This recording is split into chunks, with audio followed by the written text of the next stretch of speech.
앞으로 출애굽기 말씀을 가지고 몇 차례 생각하겠습니다.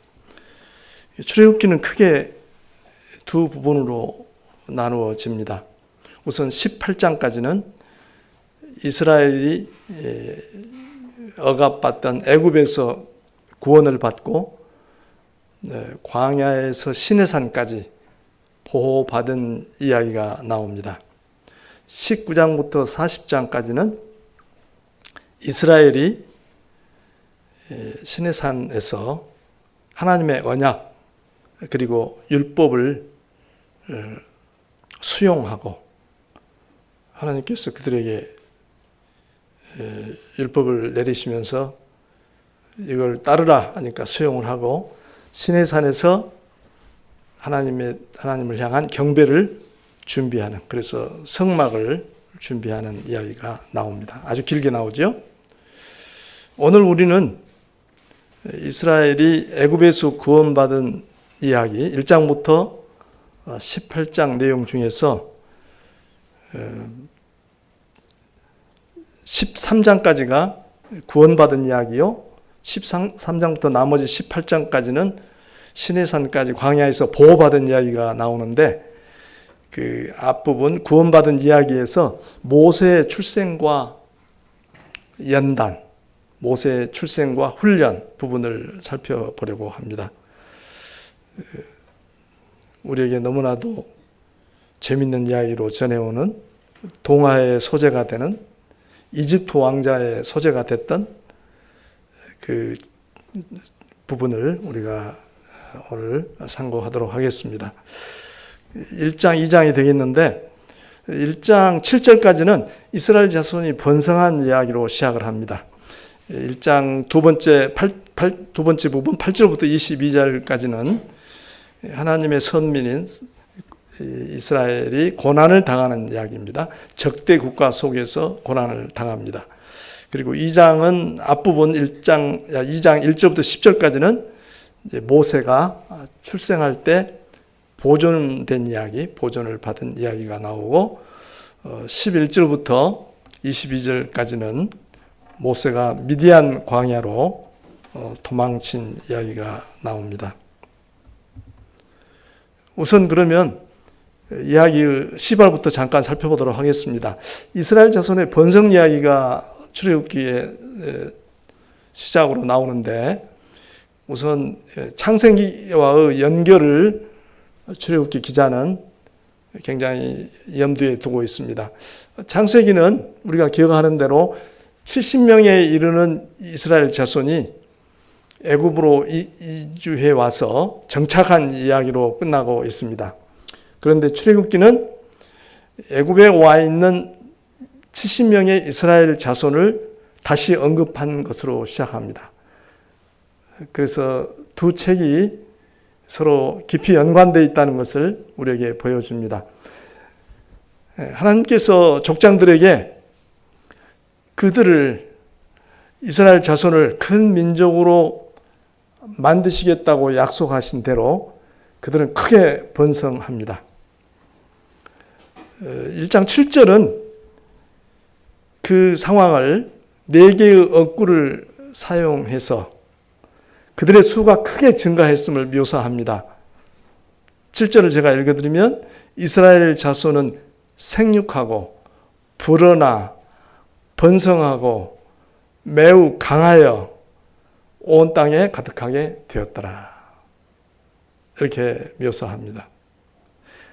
짧은 한 문장 가운데 그들이 얼마나 인구가 번성했던가, 급팽창했던가 하는 것을 보여주고 있습니다. 그러나 이스라엘 자손에게 복을 베푸시려는 하나님의 계획은 도전을 받습니다. 이어서 이스라엘이 애굽에서 겪게 된 시련과 하나님께서 그들을 구원하시기 위해서 한 사람을 준비하신 얘기가 전개됩니다.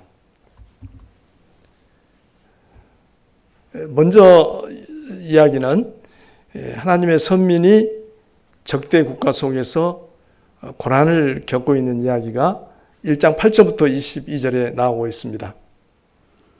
요셉을 알지 못하는 왕이 즉위합니다. 새로 등극한 바로는 이스라엘 자손의 번성을 자기 제국의 지속적인 안전에 대한 중요한 위협으로 바라봅니다. 1장 10절은 바로 두려움을 이렇게 묘사합니다. 자, 우리가 그들에게 대하여 지혜롭게 하자. 이게 지혜롭게는 영리하게 그런 뜻입니다. 영리하게 하자. 두렵건대 그들이 더 많게 되면 전쟁이 일어날 때 우리 대적과 합하여 우리와 싸우고 이 땅에서 나갈까 하노라 하고, 그들이 애굽 백성에게는 그들이 힘들어서 할 수 없는 육체 노동을 대신해 주는 대단한 인적 자원이었습니다. 그런데 그들이 힘이 자라게 되면 외적과 합세해 가지고 자기들과 싸우고 자기들에게서 떠나갈 것을 그는 두려워하고 있습니다. 바로는 이스라엘 자손이 크게 불어나 강해져 가지고 자기들에게 등을 돌리고 애굽 땅을 떠나게 될 것을 우려했습니다. 이에 바로는 인구 억제 정책으로 이스라엘 자손을 국고성 건축을 위한 혹독한 강제 노동에 몰아넣습니다. 하지만 이스라엘 자손은 억압을 당할수록 더욱 번성하였고 애굽 사람들은 더 힘든 노동을 그들에게 지워서 그들을 압박합니다. 이스라엘을 큰 민족으로 만드시려는 하나님의 계획은 인간의 무자비한 노력으로도 좌절되지 않습니다. 이런 상황에 직면하여 바로는 다른 방법을 찾습니다. 그는 히브리 산파들에게 갓 태어난 모든 아들을 죽이라고 명령합니다. 그런데 산파들이 하나님을 두려워하여 복종하지 않았을 때 바로의 시도는 실패합니다. 그리고 하나님께서는 그 산파들에게 은혜를 베푸셔서 백성에게 복을 주셨을 뿐만 아니라 그들의 집안을 흥왕하게 하셨다고 말씀합니다. 20절, 21절을 읽으면 하나님이 그 산파들에게 은혜를 베푸시니 그 백성은 번성하고 매우 강해지니라. 그 산파들은 하나님을 경외하였으므로 하나님이 그들의 집안을 흥왕하게 하신지라. 하나님께서는 오늘도 당신을 첫째로 두는 사람에게 상을 내리십니다. 바로는 연거푸 자기의 시도가 실패로 돌아가자 이제 이스라엘 자손의 인구를 억제하는 정책을 밀어붙이려고 애굽 사람들에게 갓 태어난 히브리 남자 아기를 나일강에 던져 넣으라고 명령합니다. 그런데 역설적으로 이 조치는 모세의 출생과 그의 극적인 구출을 예비합니다. 우리가 너무나 잘 알고 있는 이야기, 우리가 쭉 다시 살펴봤는데요. 이상과 같이 이스라엘 자손의 번성은 요셉을 알지 못하는 새 바로에게 위협이 되었습니다. 바로는 인구를 억제하기 위한 강제 노역을 부과해서 그들을 학대하고 이스라엘 자손의 남자 아기를 죽이는 정책을 펼칩니다. 바로는 한때 요셉의 다스림 가운데 누렸던 복을 망각하고 신뢰와 믿음 대신 두려움을 선택합니다. 바로는 자기 지혜의 길을 선택함으로써 마음이 완악하게 되어 하나님과 그의 백성을 대적합니다. 이처럼 고달픈 상황 속에서도, 엄혹한 상황 속에서도 히브리 산파들은 남자 아기를 죽이라는 바로의 명령을 거부함으로써 이스라엘 자손은 계속 번성합니다. 하나님을 두려워하는 여성들이 강력한 바로를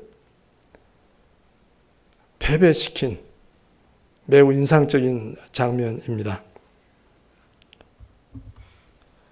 다음 이야기는 2장 1절부터 10절까지 살펴보겠는데, 모세가 출생할 때 보존을 받은 이야기입니다. 그의 생명이 보존되었습니다. 여기서는 모세의 출생 이야기와 그가 하나님의 섭리를 통해 보존받은 사연을 서술합니다.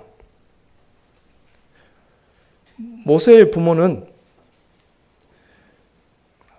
바로의 명령을 무시하고 석 달 동안 양육했으나 더 숨길 수 없게 되자 아기를 갈대 상자에 담아 나일 강가 갈대 사이에 둡니다. 던지라는 명령을 따르지 않고 갈대 사이에 가만히 놓아 두었습니다. 그들이 한 조치와 또 그의 누이가 지켜보고 있었던 일은 아기가 구출될 것을 기대했다는 점을 암시합니다.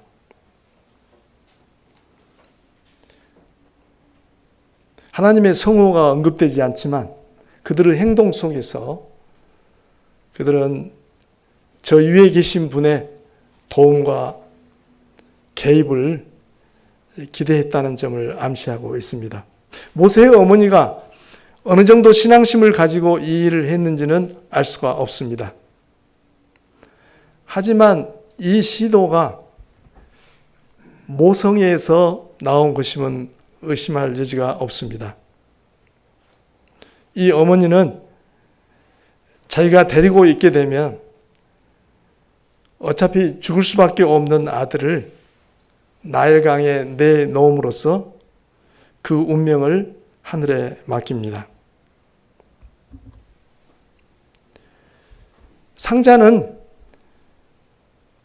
아기를 태운 상자는 바로의 딸이 발견하여 아기를 구출합니다. 2장 6절은 그 상황을 이렇게 묘사합니다. 열고 그 아기를 보니 아기가 우는지라 그가 그를 불쌍히 여겨 이르되 이는 히브리 사람의 아기로다. 그녀가 바로의 명령에도 불구하고 아기에게 취한 행동은 그녀의 긍휼의 깊이를 보여줍니다. 그를 불쌍히 여겨 이르되, 그녀가 아기를 대한 방식은 실로 놀랍지 않을 수가 없습니다. 하나님께서는 당신을 알지 못하는 이 이방인을 당신의 뜻을 이루는 데 사용하셨습니다. 이를 멀리서 지켜보고 있던 아기의 누이가 바로의 딸에게 아기의 엄마를 유모로 연결해 줍니다. 아기 모세는 죽음에서 구출되고 보호와 안전한 삶을 보장받았으며 어머니와 재회하게 되었습니다. 모세의 어머니는 자기 아들을 키우는 대가로 아기를 죽이라고 명령한 자로부터 싹스를 받게 됩니다. 바로의 딸의 행동은 남아 살해 정책에 반기를 든 것이었지만 예상밖에 제지당하지 않았습니다. 이처럼 모세는 바로 공주에 의해서 강에서 구출을 받을 뿐만 아니라 그의 존재 자체를 위협했던 사람의 보호 아래서 성장하게 됩니다. 하나님께서는 자신의 목적을 이루기 위해서 히브리 사람이 아닌 다른 사람을 사용하셨습니다. 하나님께서는 구속사역을 위해서 사람을 협력자로 선택하십니다. 얘기를 쭉 이렇게 훑어봅니다. 또 다음 이야기 가도록 하겠습니다. 거기는 본문을 좀 읽은 후에 생각을 해보도록 합시다. 11절부터 22절까지 2장 교독을 하도록 하겠습니다. 제가 11절 읽습니다. 모세가 장성한 후에 한 번은 자기 형제들에게 나가서 그들이 고되게 노동하는 것을 보더니 어떤 애굽 사람이 한 히브리 사람 곧 자기 형제를 치는 것을 본지라.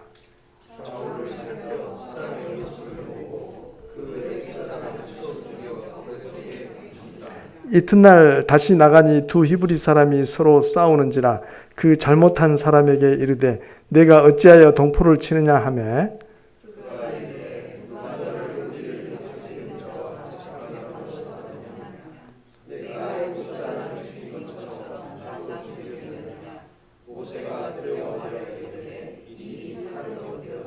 바로가 이 일을 듣고 모세를 죽이고자 하여 찾는지라. 모세가 바로의 낯을 피하여 미디안 땅에 머물며 하루는 우물 곁에 앉았더라.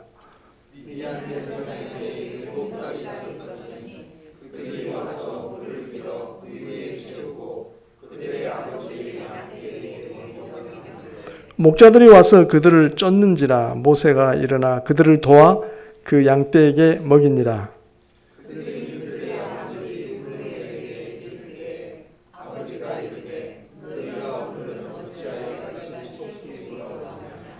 그들이 이르되 한 애굽 사람이 우리를 목자들의 손에서 건져내고 우리를 위하여 물을 길어 양떼에게 먹였나이다.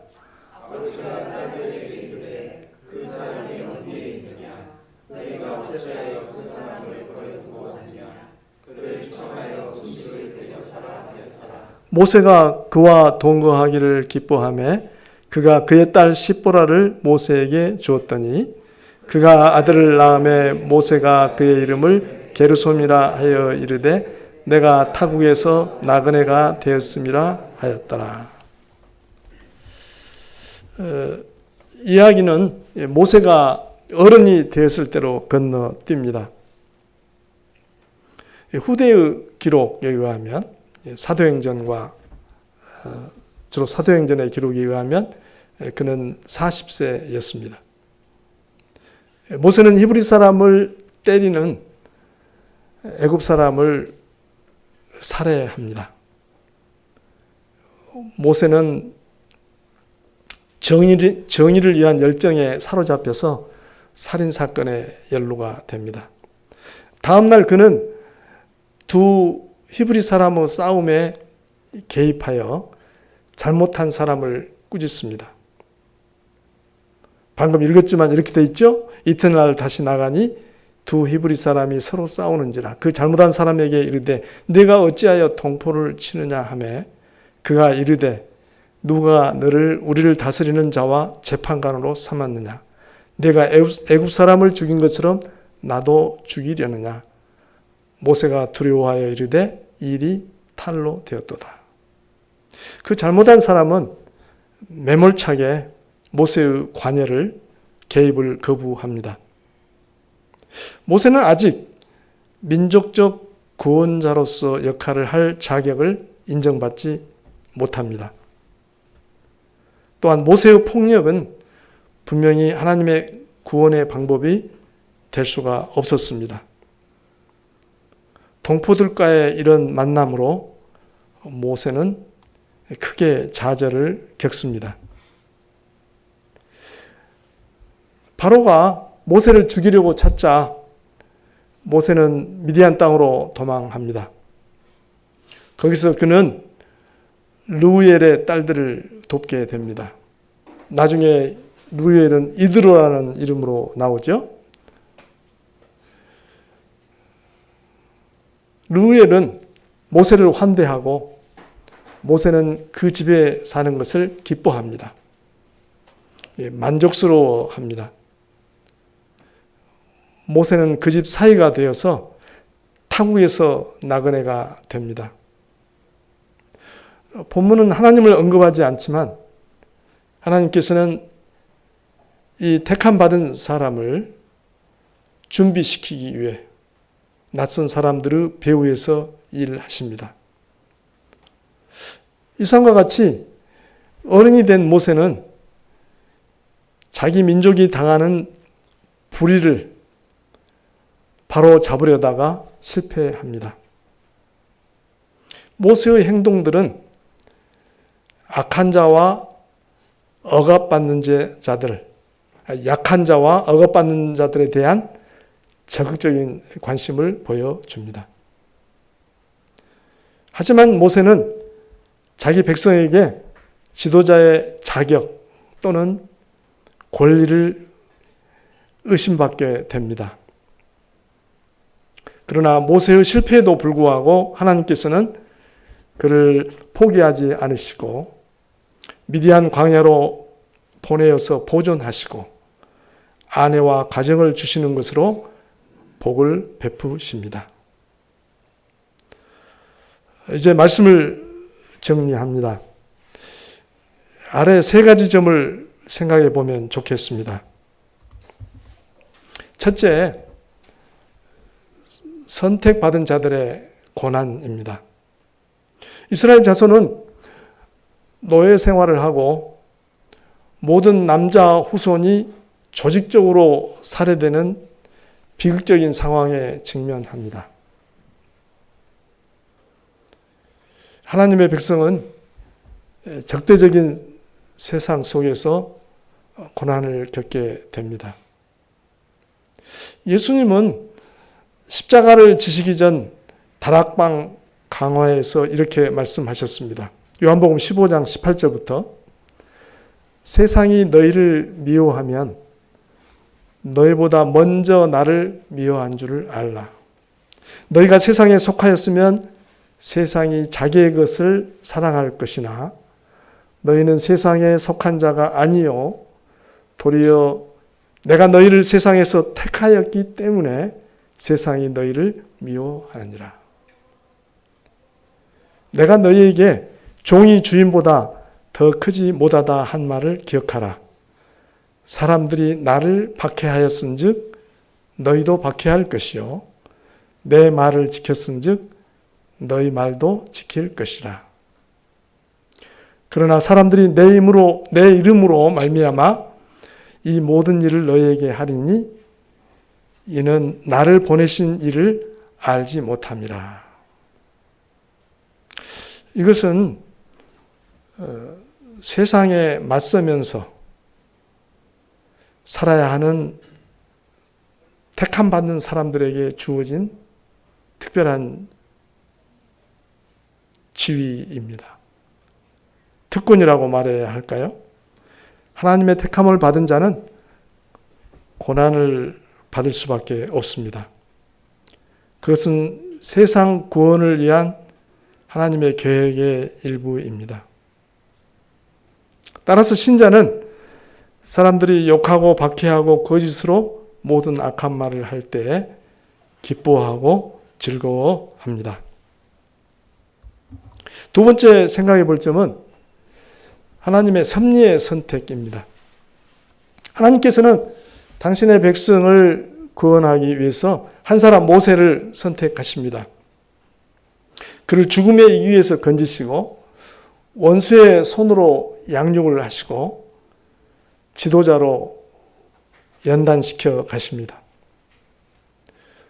모세는 어른이 되었을 때 동족을 학대하는 한 애굽 사람을 죽임으로써 인생의 전환점을 맞습니다.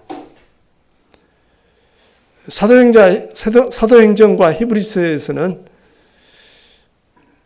그 일을 이렇게 기록하고 있습니다. 사도행전 7장 23절부터 보면 나이 40이 되매 스데반의 설교의 일부죠. 그 형제 이스라엘 자손을 돌볼 생각이 나더니 한 사람이 원통한 일 당함을 보고 보호하여 압제받는 자를 위하여 원수를 갚아 애굽 사람을 쳐 죽이니라. 그는 그의 형제들이 하나님께서 자기의 손을 통하여 구원해 주시는 것을 깨달으리라고 생각하였으나 그들이 깨닫지 못하였더라. 스데반은 모세를 탓하지 않습니다. 모세가 불의한 일을 당한 자, 약한 처지에 있는 자를 돕는 일을 긍정적으로 평가합니다. 모세는 오랜 세월의 양육을 통해서 하나님의 돌보심과 인도함을 통해서 하나님이 사명을 맡기실 자로서의 역량을 갖춘 그런 상태였습니다. 그러나 하나님의 때가 있었고 하나님의 방법이 있었습니다. 히브리서 11장 24절부터는 이렇게 말씀했습니다.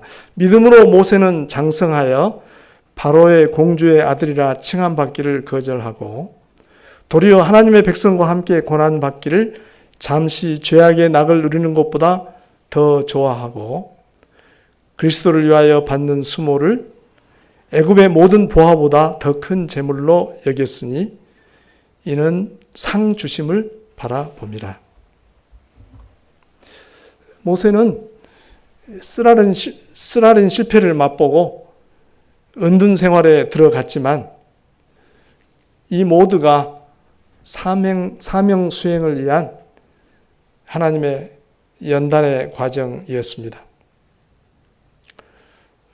준비의 과정이었습니다. 선택된 자들은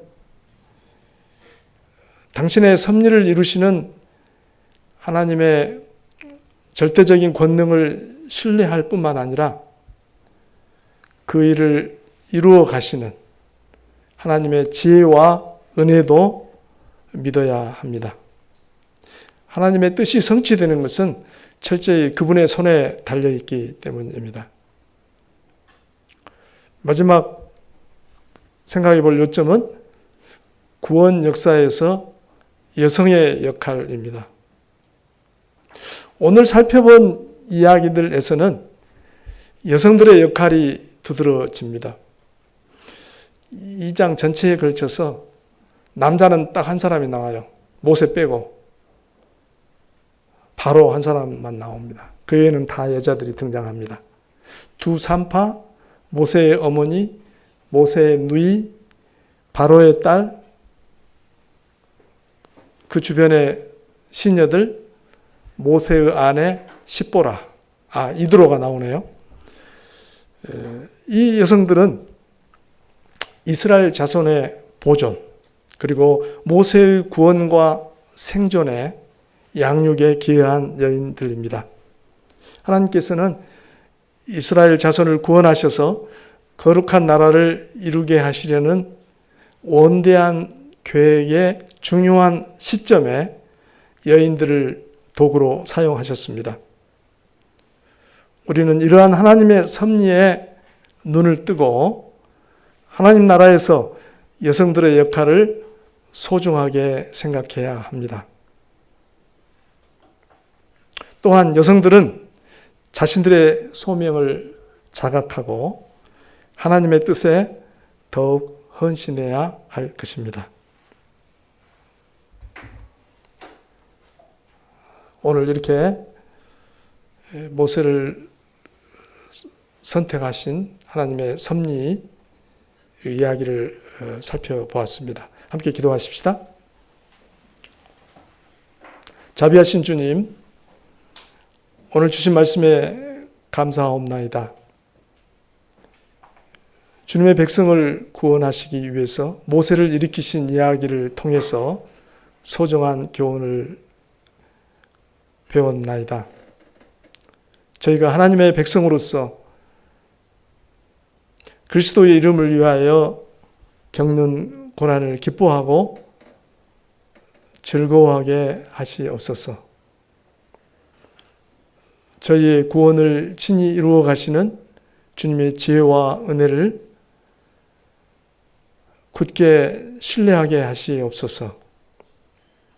우리 가운데 여성 신자들이 하나님의 나라에서 자신의 역할과 소명에 더욱 헌신하게 하시옵소서. 예수님의 이름으로 기도합니다. 아멘.